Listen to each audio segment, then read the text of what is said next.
تب پھر آدمی پھر ٹوٹ جاتا ہے. کچھ تو بھاگ گئے اور کچھ تو قتل ہو گئے, میں کیا کروں گا. میرے عزیزوں, جو آخر میں بچنے والے لوگ جو ہوتے ہیں نا, وہ معمولی نہیں ہیں, وہ اللہ کی ذات پر سب سے زیادہ توکل کرنے والے لوگ ہیں. ان کو کوئی چیز ہٹا نہیں سکتی.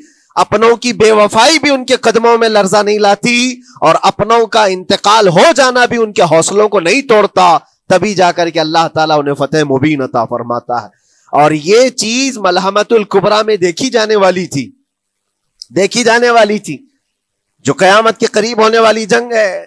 لیکن میرے عزیزوں, آج ہم نے اپنی آنکھوں سے یہ مشاہدہ کیا ہے غزہ کی سرزمین پر, فلسطین میں 15 مہینے کے بعد آج صہیونی حکومتیں اور یہودی غاصب حکومتیں صلح کرنے پر اور ایگریمنٹ کرنے پر مجبور ہو گئی. دنیا ان کے منہ پر تھوک رہی ہے, تم 50,000 سے زیادہ لوگوں کو قتل کر کے صرف 200 لوگوں کو چھڑانے کے لیے آج بھی فتح کا جشن منا نہیں پا رہے ہو, بلکہ پھر جھک کر کے ان کے ساتھ معاہدہ ایگریمنٹ کرنے پر مجبور ہو. یہ فتح ان بچوں کی نہیں ہے تو اور کیا ہے, ان مظلوموں کی نہیں ہے تو اور کیا ہے, جن کے پاس کھانے کو روٹی نہیں ہے اور پہننے کو کپڑے تک نہیں رہ گئے, ان کے علاج معالجے کے لیے دوائیاں نہیں رہ گئی, لیکن عزم اور حوصلہ ایسا ہے کہ اللہ ابھی ہمارے ساتھ. میرے عزیزوں, ان کے توکل اور ان کے عزم کے متعلق یہ صرف اور صرف اخبار کی باتیں نہیں ہیں, سوشل میڈیا کی باتیں نہیں ہیں. مخبر صادق رسول کریم صلی اللہ علیہ وسلم نے 1400 سال پہلے ہی بشارت دی تھی. اللہ کے نبی صلی اللہ علیہ وسلم فرماتے ہیں کہ دمشق کے ابواب یا پھر بیت المقدس کے آس پاس رہنے والوں میں ایک جماعت ہمیشہ قیامت تک ایسی رہے گی جو حق کے لیے لڑتی رہے گی. حضور پاک صلی اللہ علیہ وسلم فرماتے ہیں حق کے لیے وہ لڑتی رہے گی, قیامت تک ایک جماعت ہوگی. اور ان کی فضیلت میں میرے آقا فرماتے ہیں کہ ان لا یضرهم خذلان من خذلهم, ان کو دھوکہ دینے والوں کا دھوکہ ان پر کچھ اثر نہیں کرے گا, یا پھر ان کو چھوڑ دینے والے یا ان کی بات نہیں کرنے والے, یہ سب چیزیں ان کو کچھ بھی ضرر نہیں پہنچائیں گی.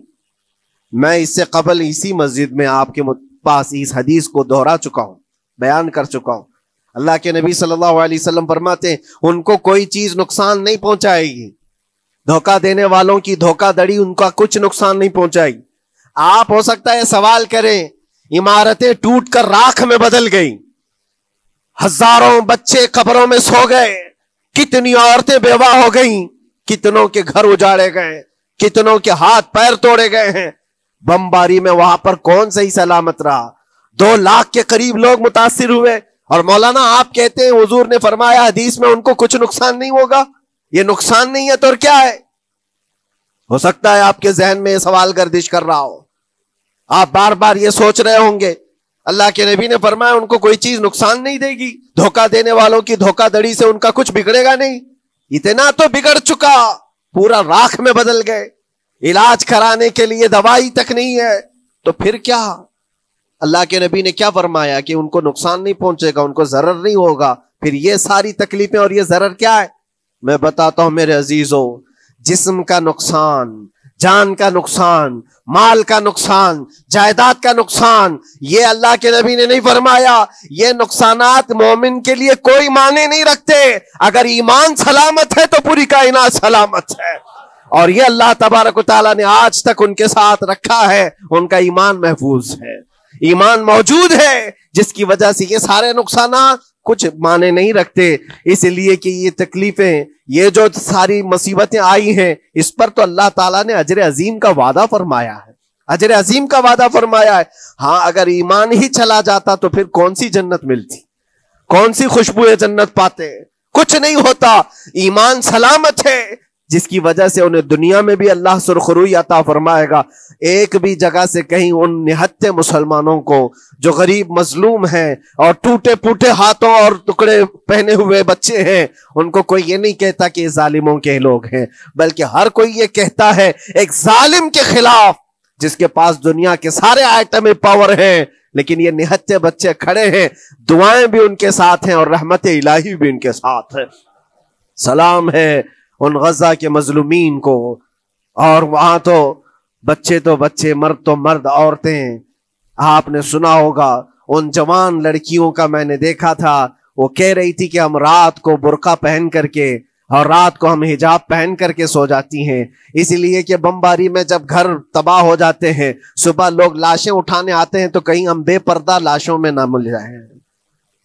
سلام ان بہنوں کو، آج وہ عورتیں سبق لیں ان سے جن کو اللہ نے ہر طرح کی نعمتیں دی ہے۔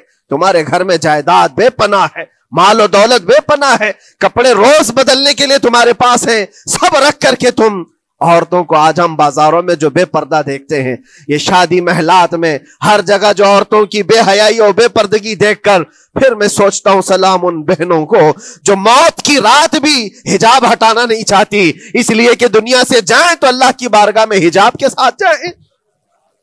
یہ ایمان ہو تو پھر اللہ تبارک و تعالیٰ کی مدد بھی آتی ہے، نصرت الہی آتی ہے۔ مجھے بتاؤ میرے عزیزو، 50,000 کا خون کر دینے والا وہ ظالم اور غاصب اسرائیل، وہ اپنے 200 قیدیوں کو چھوڑا کیوں نہیں سکا؟ وہ حاصل کیوں نہیں کر سکا 200 لوگوں کو؟ بلکہ ان میں سے 5 لوگوں کو کیوں نہیں حاصل کر سکا؟ 50,000 کو قتل کر ڈالا، اور وہ بھی سیویلینز کو، شہریوں کو، جن سے تمہارا مقابلہ ہے، ان کی موت کی تو کوئی خبر ہی نہیں آتی۔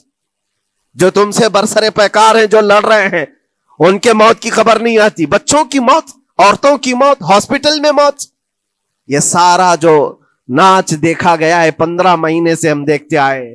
لیکن افسوس اس بات کا ہے میرے عزیزو، اللہ کا عذاب ان ظالم بادشاہوں پر بھی آئے گا جو ان کی موتوں پر دیکھ کر تماشے کر رہے ہیں۔ وہ اپنی عیاشیوں میں مصروف ہیں، وہ اپنے عیش قدوں میں شراب نوشی اور کباب خوری پر مصروف ہیں، اور ان بچوں کی تڑپتی ہوئی لاشوں پر وہ اپنی کرسیاں سجائے بیٹھے ہیں۔ وہ عرب کے ظالم بادشاہ کہاں ہیں جن کے گھروں میں سونے کے ٹوائلٹ بنائے گئے ہوں، جو سونے کی کرسی پر بیٹھ کر کے حکومت اور تخت بچھاتے ہوں؟ میرے عزیزو، ان کی بھی پکڑ آنے والی ہے، آپ انتظار کرو، کیونکہ اللہ تعالیٰ قرآن میں فرماتا ہے وَسَيَعْلَمُ الَّذِينَ ظَلَمُوا أَيَّ مُنْقَلَبٍ يَنْقَلِبُونَ، ان قریب ظلم کرنے والے یہ پہچان لیں گے کہ اللہ ان کو کس پلٹی میں گرائے گا، وہ کس پلٹی میں، کس کھائی میں جا کر کے گریں گے۔ اندازہ کرو، ظالم صرف وہی نہیں ہے جو بمباری کرتا ہے اور قتل عام کرتا ہے، ظالم وہ بھی ہے جو تماشائی بن کر کے لوگوں کا سپورٹ کرتا ہے، ان لوگوں کو سراہتا ہے جو ظلم کر رہے ہیں۔ افسوس کا مقام ہے، وہ چیختے رہ گئے، چلاتے رہ گئے ہیں، اور پھر اخیر میں وہ بچوں نے پکار کر کے یہ بھی کہا ہمیں کسی جگہ سے مدد کی امید نہیں ہے، نہ ہمارے پڑوسی ملک سے، نہ کسی بہت بڑے مسلم بادشاہ سے، ہمیں امید ہے فتح کی اور مدد کی تو پروردگار عالم سے ہے۔ اور یقیناً مومنوں کے لیے اللہ نے یہی فرمایا وَعَلَى اللَّهِ فَلْيَتَوَكَّلِ الْمُؤْمِنُونَ، اور مومنوں کو چاہیے کہ صرف اللہ ہی پر بھروسہ کریں۔ میں نے دیکھا ہے میرے عزیزو، یہ دنیا صرف اور صرف لالی پاپ پکڑا سکتی ہے تمہیں، ان کے ہاں مدد کی کوئی گنجائش نہیں ہے، یہ ہمارے ساتھ کھیلتے ہیں، ان کے دلوں کے اندر سے رحم غائب ہے۔ یہ بچوں کی تڑپتی ہوئی لاشوں کو دیکھ کر کوئی آواز تک نہیں اٹھاتا، جو آواز اٹھانے والا اس کو کیس کر کے بند کر ڈالیں گے۔ جو بھی اگر مظلوموں کے لیے آواز اٹھائے، ان کا پرچم لہرائے، تو کتنے تو یہاں پر FIR ہو گئے، بند کر دیے گئے۔ کیوں؟ مظلوموں کے لیے آواز اٹھانا کیا یہ ہمارا رائٹ نہیں ہے، ہمارا حق نہیں ہے؟ تم ظالموں کے لیے علل اعلان بات کر سکتے ہو، ہم مظلوموں کی بات بھی نہیں کر سکتے؟ کیسی بات ہے میرے عزیزو، ہم جس دنیا میں جی رہے، اسی لیے میں آپ سے کہتا ہوں اٹھو وہ گر نہ حشر نہ ہوگا پھر کبھی، دوڑو کہ زمانہ چھال اپنی چل گیا، قوت عشق سے ہر پست کو بالا کر دو، دہر میں نام محمد سے اجالا کر دو۔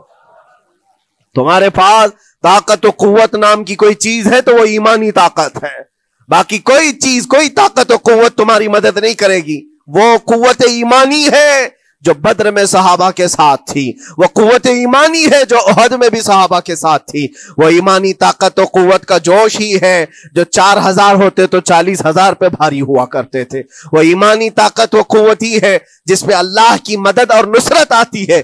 آج مومنو، آپ سب سے زیادہ اللہ پر توکل کرو، اللہ پر بھروسہ کرو۔ میں نے دیکھا ہے میرے اپنے معاملات میں 8 مہینے تک میں اسٹرگل کرتا رہا، پل پل دیکھتا رہا، اور ایسی زمین پر مجھے لٹایا جاتا جہاں فرشی بھی نہیں ہے، پتھروں کی زمین پر لیٹ لیٹ کر کے ہماری کمر ٹوٹنے پر آتی۔ اس وقت لوگ یہ کہتے فلاں کی طرف سے مدد آ جائے گی، فلاں کی طرف سے مدد آ جائے گی، ہم نے یہ لائن بھی لگا دی ہے، یہ سورس بھی لگا دیا ہے، ہر طرف دیکھتا رہا، اخیر میں پھر یقین ہوا مدد کہیں سے نہیں، میرے پروردگار سے ہی آئے گی۔